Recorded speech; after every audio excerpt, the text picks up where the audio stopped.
Hello बच्चों, हम लोग क्लास 12 फिजिक्स पढ़ रहे हैं और ये चैप्टर नंबर 12 है। इस लेक्चर में हम लोग शुरुआत कर रहे हैं बोर मॉडल के दोष से या लिमिटेशंस ऑफ बोर मॉडल। तो सबसे पहला ही ये लिमिटेशन आपको जरूर में ध्यान रखना है कि यह जो मॉडल या जिसको प्रतिरूप कहते हैं, मॉडल या प्रतिरूप, यह केवल एक इलेक्ट्रॉन वाले परमाणु के लिए ही वैध है। ठीक है, इसलिए हम बार बार देखेंगे कि इसमें हाइड्रोजन का बात ज्यादा करेगा क्योंकि हाइड्रोजन में एक परमाणु होता है। अगर हीलियम का बात करेगा तो उसमें plus helium plus ion, lithium +2 ion के लिए बात करेगा क्योंकि यह मॉडल एक इलेक्ट्रॉन वाले परमाणु के लिए ही क्या होता है, वैलिड है, वैध है। तो अगर आपसे एग्जाम में क्वेश्चन पूछता है कि बोर मॉडल के दोष लिखें, तो ये आप जरूर लिखोगे कि यह मॉडल या यह प्रतिरूप केवल एक इलेक्ट्रॉन वाले परमाणु के लिए सत्य है या वैध है। ठीक है। दूसरा कि यह जो प्रतिरूप है या मॉडल है वह स्पेक्ट्रमी रेखाओं की तीव्रता की व्याख्या नहीं करता। हाइड्रोजन रेखाओं की बात तो कर लेता है लेकिन सभी स्पेक्ट्रमी रेखाओं की तीव्रता क्या होगी इसकी व्याख्या वह नहीं कहता। तीसरा कि यह जो प्रतिरूप है इसमें कुछ परमाणु के स्पेक्ट्रम में द्विरेखीय संरचना पाया गया और उसका क्या कारण है या व्याख्या उसका वह यह मॉडल नहीं कर पाता है। चौथा, अगर हम इसका दोष का बात करें तो यह प्रतिरूप ये स्पेक्ट्रमी रेखाओं की सूक्ष्म संरचना, जीमान प्रभाव और स्टार्क प्रभाव को नहीं समझा सकता है। चैप्टर 11 में हम जीमान प्रभाव और स्टार्क प्रभाव बताए थे। और लास्ट और भी है, लास्ट दोष लिखेंगे कि यह परमाणु में इलेक्ट्रॉन के वितरण को सफलतापूर्वक नहीं समझा सका। ठीक है, और भी इसके बहुत सारे दोष हैं जिसमें और कह सकते हैं कि जैसे कि इस मॉडल में माना गया कि इलेक्ट्रॉन की कक्षाएं वृत्ताकार मानी जाती है लेकिन वास्तव में ऐसा कोई कक्षा होता ही नहीं है। और भी हम लिख सकते हैं कि जैसे इलेक्ट्रॉन को नाभिक के चारों ओर घूमता माना गया लेकिन इलेक्ट्रॉन की गति के बारे में तो ये कोई परिभाषित ही नहीं किया जा सकता है। और भी है, ये अर्ध क्वांटम प्रतिरूप है, ये बोर मॉडल, ये सब लिख सकते हो। लेकिन इंपॉर्टेंट ये 5 दोष आपको हम बता दिए। अगर एग्जाम में आता है 2 मार्क्स का क्वेश्चन तो आप इसमें से किसी 4 को या 5 लिख देंगे। ठीक है। अब हम लोग इस चैप्टर में बात करेंगे सबसे इंपॉर्टेंट टॉपिक हाइड्रोजन स्पेक्ट्रम। ठीक है, चलिए बच्चों अब हम लोग पढ़ेंगे हाइड्रोजन स्पेक्ट्रम। अच्छा, हाइड्रोजन स्पेक्ट्रम की अगर खोज की बात करें तो वो बामर साहब ने सबसे पहले इस स्पेक्ट्रम को देखा था। अब स्पेक्ट्रम, इसको हिंदी में जो है हम लोग वर्ण क्रम कहते हैं। एक बात आप अच्छी तरह से जानते होंगे कि जो अंदर की कक्षा होती है उसकी तुलना में बाह्य कक्षा की ऊर्जा अधिक होती है। जो अंदर वाला ऊर्जा है, अंदर की कक्षा की जो ऊर्जा है, अगर उसकी तुलना में बाह्य ऊर्जा, जो बाहर ऊर्जा है, उसकी अधिक ऊर्जा होती है। और जब हाइड्रोजन परमाणु को बाह्य ऊर्जा दी जाती है तो इलेक्ट्रॉन क्या करता है कि वह निम्न ऊर्जा स्तर से उच्च ऊर्जा स्तर में चला जाता है। यानी इसका मतलब यह हुआ कि परमाणु उत्तेजित हो जाता है। उत्तेजित अवस्था अस्थायी नहीं होती है बच्चों, और वह लगभग 10 के पावर -8 सेकेंड में इलेक्ट्रॉन जो है वह उत्तेजित अवस्था से अपने मूल अवस्था या जिसको सामान्य अवस्था इंग्लिश में ग्राउंड स्टेट कहते हैं उसमें लौट आता है। और वह जब लौटता है तो ऊर्जा की अधिक विभिन्न तरंग दैर्घ्य से वर्णक्रम श्रेणी का निर्माण होता है, स्पेक्ट्रम का निर्माण होता है। अब ये जो श्रेणी है उसमें विभिन्न सदस्य जो होते हैं उसकी तरंग दैर्घ्य भी अलग अलग होती है। तो सबसे पहले हम ये जान लेते हैं कि प्रमुख विकिरण जो होता है उसमें क्या क्या श्रेणी पाया जाता है, और खास करके हम लोग हाइड्रोजन स्पेक्ट्रम पढ़े तो हाइड्रोजन की प्रमुख श्रेणियों को जानेंगे। उसमें सबसे पहला आता है लाइमन श्रेणी, दूसरा बामर श्रेणी, तीसरा पास्टन श्रेणी, चौथा ब्रैकेट श्रेणी, पांचवा पीफुंड श्रेणी, पुंड श्रेणी, छठा हेम्फ्रीस श्रेणी। इसको छोड़ भी सकते हो, कोई दिक्कत नहीं। ये सब जो नाम रखा गया है, Lyman, बामर, Paschen, bracket, Pund, Humphrey, ये सारे के सारे वैज्ञानिक अपने नाम पर ही उस श्रेणी का नाम रखे थे। ठीक है, और उस सब को देखा गया। तो सबसे पहले तो बामर श्रेणी को देखा गया था, और वह जो श्रेणी था वह किस क्षेत्र में पड़ता है, तो चूंकि देख लिए थे आराम से, इसलिए वह दृश्य क्षेत्र में पड़ता है, विजिबल रीजन में यह बामर श्रेणी पड़ता है। ये यहाँ से ऑब्जेक्टिव क्वेश्चन बिहार बोर्ड में पूछता है, ध्यान रखिएगा। और उसके बाद अगर लाइमन श्रेणी, पहले बामर श्रेणी का खोज हुआ, और जैसे ही इस श्रेणी का खोज हुआ तो और साइंटिस्ट लगे खोजने, तो फिर अलग अलग श्रेणी का खोज हो गया। तो लाइमन साहब लाइमन श्रेणी का खोज किए, और वह देखा गया कि वह जो है पराबैंगनी क्षेत्र में पड़ता था। पराबैंगनी क्षेत्र, जिसको हम अल्ट्रा वायलेट यूवी क्षेत्र कहते हैं, उसमें पड़ता था। ये दो याद हो गया, बामर श्रेणी दृश्य क्षेत्र में और लाइमन श्रेणी पराबैंगनी क्षेत्र में पड़ता था। और बाकी जितने भी श्रेणी हैं वह सब अवरक्त में पड़ता था। तो ये जो हो गया, यह भी अवरक्त, यह भी अवरक्त, यह भी अवरक्त क्षेत्र, और ये इसको हम कह सकते हैं दूरस्थ अवरक्त, यानी दूर अवरक्त, दूरस्थ अवरक्त, लेकिन है ये तो अवरक्त श्रेणी में ही पड़ता था। पिछले वीडियो में हम लोग तरंगदैर्घ्य भी निकाले थे और तरंगदैर्घ्य का सूत्र भी निकाले थे। तो उसमें हम बताए थे कि तरंग संख्या बराबर 1/λ, और यहाँ से तरंगदैर्घ्य निकाले थे। तो तरंगदैर्घ्य बराबर क्या सूत्र आया था, रिडबर्ग नियतांक और 1/n1 का स्क्वायर माइनस 1/n2 का स्क्वायर। जहाँ n1 n2 क्या था, n1 था कि वह जहां पर लौट के आता था मूल अवस्था पर, और n2 क्या था, जहां से आता था। यानी ये इनिशियल पोजीशन था, ये फाइनल पोजीशन था, और ये इनिशियल पोजीशन था। हम बताए थे ना कि इलेक्ट्रॉन जो है, कि मान लीजिए इसका ऊर्जा E1 है, इसका ऊर्जा E2 है, यहाँ से जो है इलेक्ट्रॉन इसमें आएगा, तो बोर क्वांटम के अनुसार ये h न्यू ऊर्जा रिलीज करेगा, फोटोन की ऊर्जा। तो इसको हम लोग क्या माने थे, n2, इसको माने थे n1। यानी इनिशियल क्या था, n2, और फाइनल क्या था, n1। तो इस प्रकार से हम तरंगदैर्घ्य निकाले थे, ये सूत्र। अब इस श्रेणी सब का भी जो है तरंगदैर्घ्य हम, या तरंग संख्या, तरंगदैर्घ्य पर ही हम ज्यादा बात करेंगे। तरंगदैर्घ्य का ही उल्टा क्या हो जाता है, तरंग संख्या, न्यू बार है, न्यू आवृत्ति होता है, न्यू बार तरंग संख्या कहलाता है। तो उसको हम ज्ञात करते हैं। ये सब n1 n2 का मान ही इस श्रेणी सब का तरंगदैर्घ्य डिसाइड करेगा। अगर हम लाइमन श्रेणी का बात करें तो n1 का मान फिक्स हो जाता है, और वह होता है 1। ठीक है, और n2 क्या हो जाएगा, 1 के आगे कर दो, यानी 2 3 4 डॉट डॉट डॉट अनंत तक जाएगा। इसी तरह आप सबको फिल कर सकते हो। बामर श्रेणी के लिए n1 का मान क्या हो जाएगा, 2 हो जाएगा, और n2 का मान 3 4 5, इस तरह से डॉट डॉट चला जाएगा।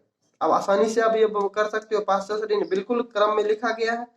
n1 3, इसका तो 1 बढ़ा देना, 4 5 6 से आएगा। ब्रैकेट श्रेणी 4, इसे 5 6 7, इस तरह से डॉट डॉट डॉट अनंत तक जाएगा। फुल श्रेणी n1 का मान 5 6 7 8 डॉट डॉट डॉट करके जाएगा। ये 6 7 8 9 डॉट डॉट डॉट करके जाएगा। तो ये पूरा चार्ट आपको समझ में आ गया होगा, n1 n2। अगर कोई हम अगर आपसे पूछें कि चलो आप बामर श्रेणी का तरंगदैर्घ्य का सूत्र बताओ, तो क्या करोगे, n1 के जगह पर 2 रख दोगे, और n2 के जगह पर तो n2 मतलब ऐसे लिखेंगे 1/λ। हम ये बामर श्रेणी का लिखते हैं, आगे हम चर्चा भी करेंगे। लिखेंगे r 1/, बामर श्रेणी के लिए n का मान 2, तो 2 square minus 1/n square, n2 का स्क्वायर ही रखेंगे, और बोल देंगे जहां n2 का मान क्या होगा, 2 से ज्यादा, 3 4 5 डॉट डॉट। इस तरह से आप उसका तरंगदैर्घ्य लिख सकते हो, किसी भी श्रेणी का लिख सकते हो। ठीक है, अच्छा इस पे बात करते हैं। ये बगल में जो हम बनाए हैं ये ऊर्जा स्तर है।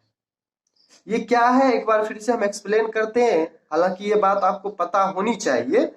जैसे हम बताए थे कि En यानी nth कक्षा की ऊर्जा का अगर हम बात करें, हाइड्रोजन के लिए अगर हम बात करें, तो क्या हो जाता है, -13.6/n² इलेक्ट्रॉन वोल्ट हो जाता था।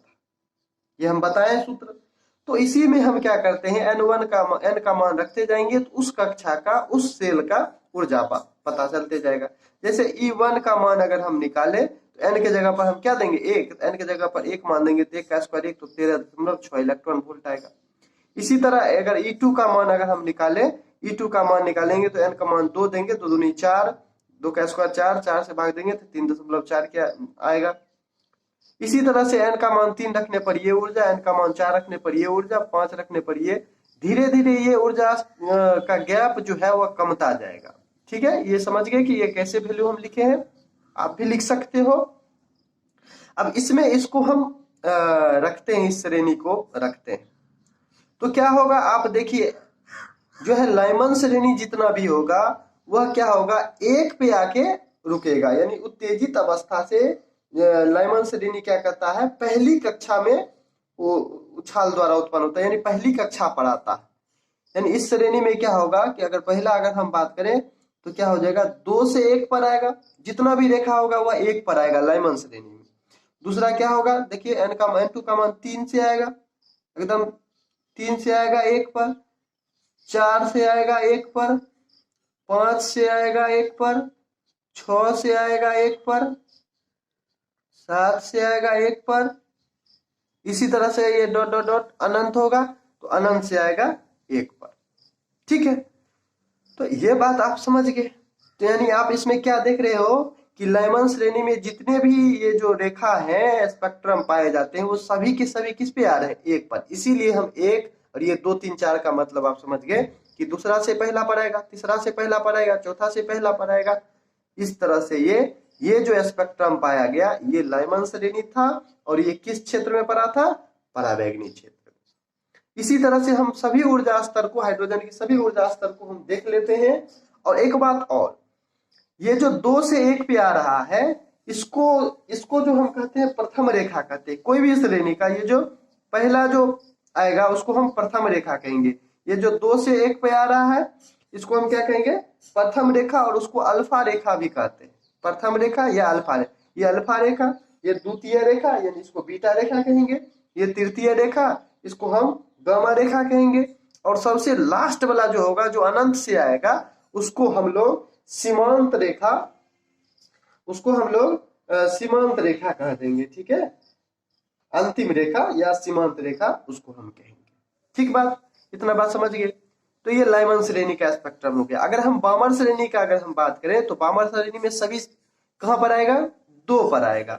तो हम पहला रेखा अल्फा रेखा कहां से आएगा, अल्फा रेखा सर 3 से 2 पर आएगा, इसको हम अल्फा रेखा कहेंगे। बीटा अगर हम बात करें तो 4 से आएगा, और गामा का बात करें तो ये 5 से आएगा। इसी तरह से अब डेल्टा अलग अलग नाम देता है, उतना आपको नहीं ध्यान रखना। प्रथम 3 गो रेखा और अंतिम रेखा ध्यान रखना, सीमांत रेखा।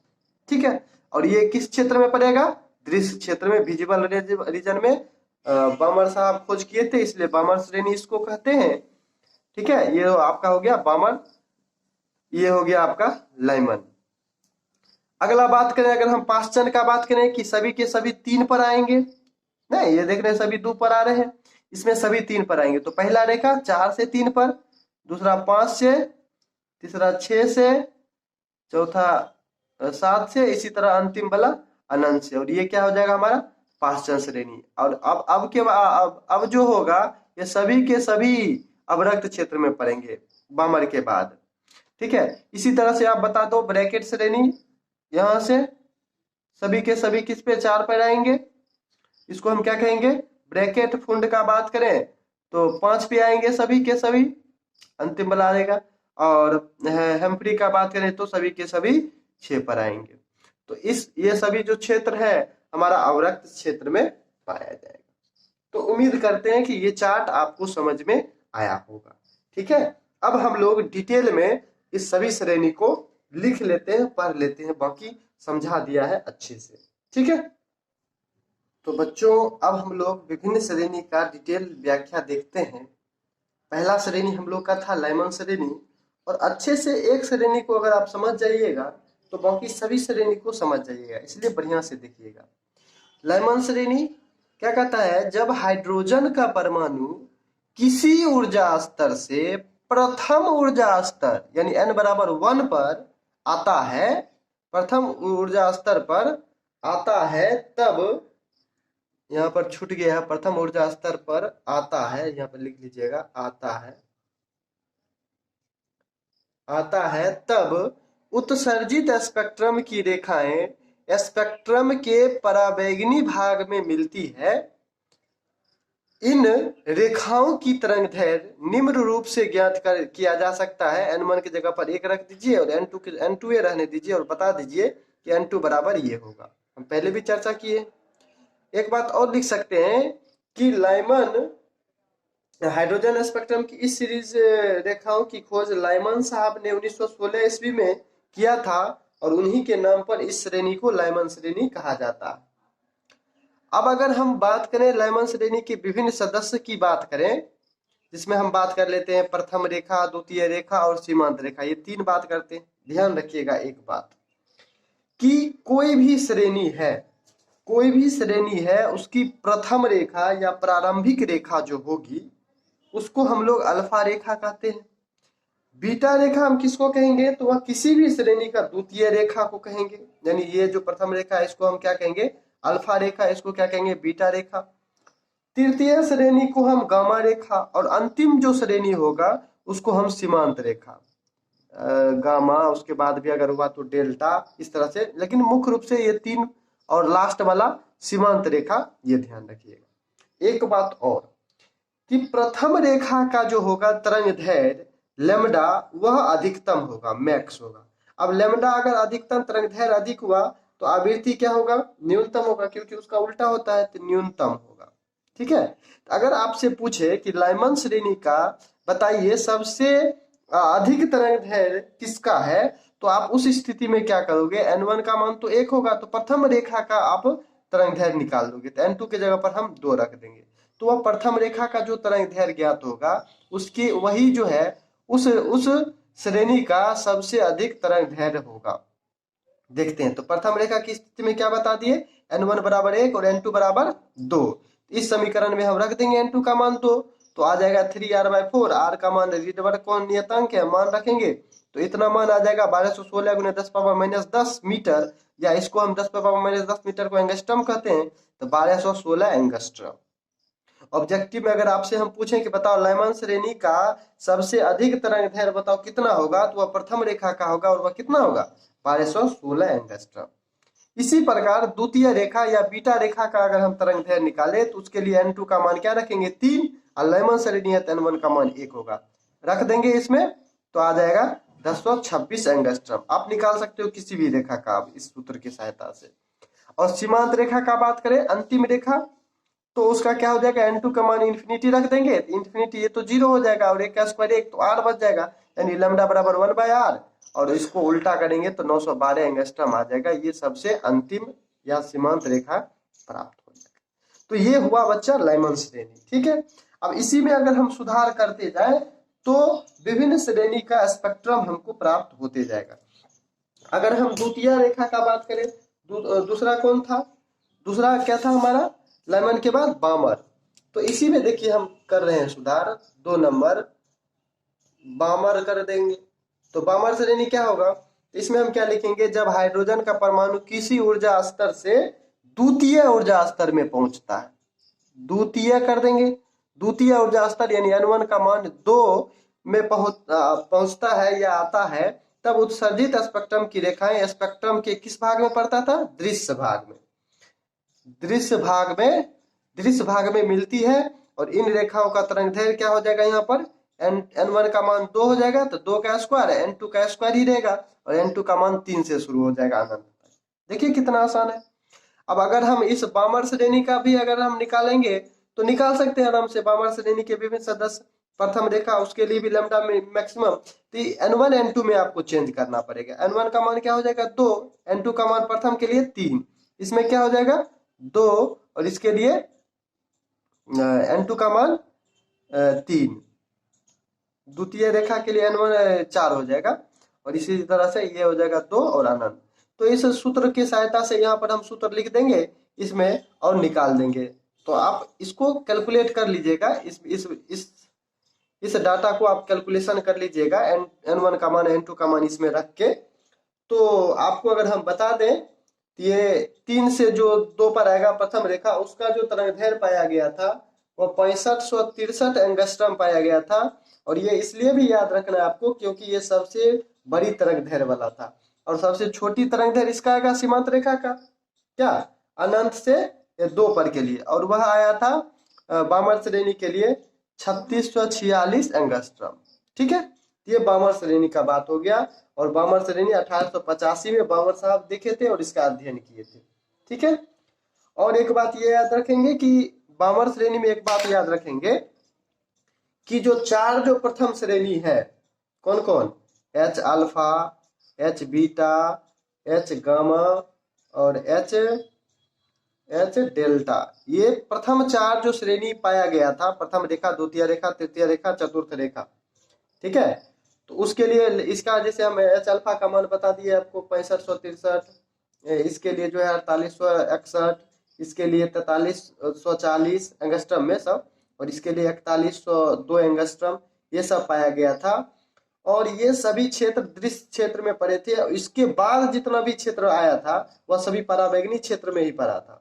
ठीक है, तो केवल ये जो 4 क्षेत्र था यही दृश्य क्षेत्र में पड़ा था बामर श्रेणी का, H alpha, H beta, hydrogen का अल्फा, बीटा, गामा और डेल्टा, ये क्षेत्र। ठीक है, अब अगर हम इसी में अगर हम बात करें पाश्चन श्रेणी तो क्या हो जाएगा, यहाँ पर हम चेंज कर लेंगे पाश्चन श्रेणी और क्या बोलेंगे, किसी ऊर्जा स्तर से कितना ऊर्जा स्तर में, तृतीय ऊर्जा स्तर में आएगा।